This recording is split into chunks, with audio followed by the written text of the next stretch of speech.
በጣም እንደዋል አይደለ ፍቅር የያዛችሁ እህት ወንድሞች ካላችሁ መስፈርታችሁ ብቻ ትክክለኛ መሆኑን እርግጠኛ ሁኑ።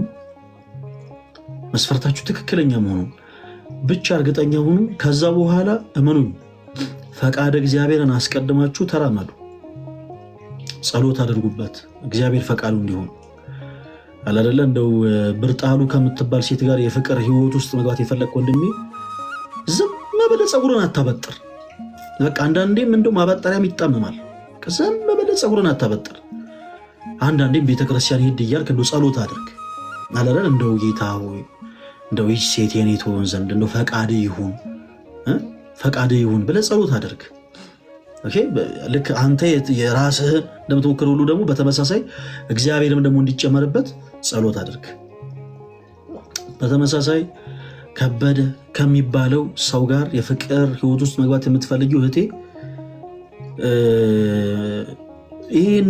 ይህንን ጄል ዝም ብለሽ ከምትቀቢው አንዳንዴ የአንዳንድ እህቶች ጸጉር ጂሰስ ጭራሽ ነው ማይነሳው። ጭራሽ እንዲህ በህብረት እንዲህ ማይነሳ ዝም ብላችሁ በቃ የሆነ እንትን ገንዘብ አታባክኑ። እውነቴን ነው። ወንድ ልጅ የሆነ መቀመጫዬ እንትን ሲሆን ነው የሚወደኝ፣ ወይ ደግሞ ጸጉሬን ቆይ ሂውማኔል ላደርገው፣ ቆይ ሜካፔ ደግሞ ምንድን ነው የሚባለው ሌላ አረ ፋውንዴሽን ነው የሚባል ነገር ሰማሁ መሰለኝ። እና እንደዚህ አይነት ነገር ሲሆን ነው ወንድ ልጅ ለኔ ልዩ ትኩረት የሚሰጠኝ ለኔ ልዩ ቦታ የሚኖረው። ፕሊስ አትበሉ። በመጀመሪያ ጸሎት አድርጉ። ጥሩ ነው ራስን መጠበቅ፣ ግን ቅድሚያ ጸሎት ማድረግ፣ ፈቃድ እግዚአብሔርን ማስቀደም። እግዚአብሔር የቀደመበት ነገር እመኑኝ ሁልጊዜ ይድል ነው። ሁልጊዜ ይድል ነው። እግዚአብሔር እንዲቀድም ማድረግ። ይህም በበላችሁ ትግል ውስጥ አትግቡ። ይሄ የሆነ ያንን ሰው ለማግኘት 19 አይነት ልብስ ምናምን እንትን አትበሉ። ራሳችሁን ሆናችሁ ቅረቡ። ስለ እውነት ነው የምነግራችሁ። ራሳችሁን ሆናችሁ ቅረቦቶች። ያ ሰው የራሳችሁ እንዲሆን ድራማ አትስሩ። ቤትሽ እንዲህ ጠቅለለሽ የምትጎርሽ እህት እሱ ፊት ሲሆን እንደው አለ አይደል እንደው ለአመል እንደው እኔ እኮ ብዙ እንደው በጸሎት ነው የምኖረው አትበይ። ራስሽን ሆነሽ ቅረቢ። ከዛ በተጨማሪ ግን ቅድም እንዳልኩት ጸሎት ማድረግ። በተመሳሳይ ወንድም ያንተም ልክ እንደዛው አንዲት እህት ያንተ እንድትሆን ከፈለክ መንፈሳዊ ሕይወት የሆነች እግዚአብሔርን የምትፈራ ለቤተሰቦች ክብር ያላት ሴት ያንተ እንድትሆን የምትፈልግ ከሆነ በቻልከው አቅም በመጀመሪያ ፈቃድ እግዚአብሔርን ማስቀደም። እግዚአብሔርን ከፊት ለፊት አስቀድም። ኦኬ እግዚአብሔርን ከፊት ለፊት አስቀድም። ጸሎት አድርግ። እግዚአብሔርን ለምነው። ሌላው ነገር በአጠቃላይ ቀሪ ዝም ብለህ ማበጠሪያ አታጣምም።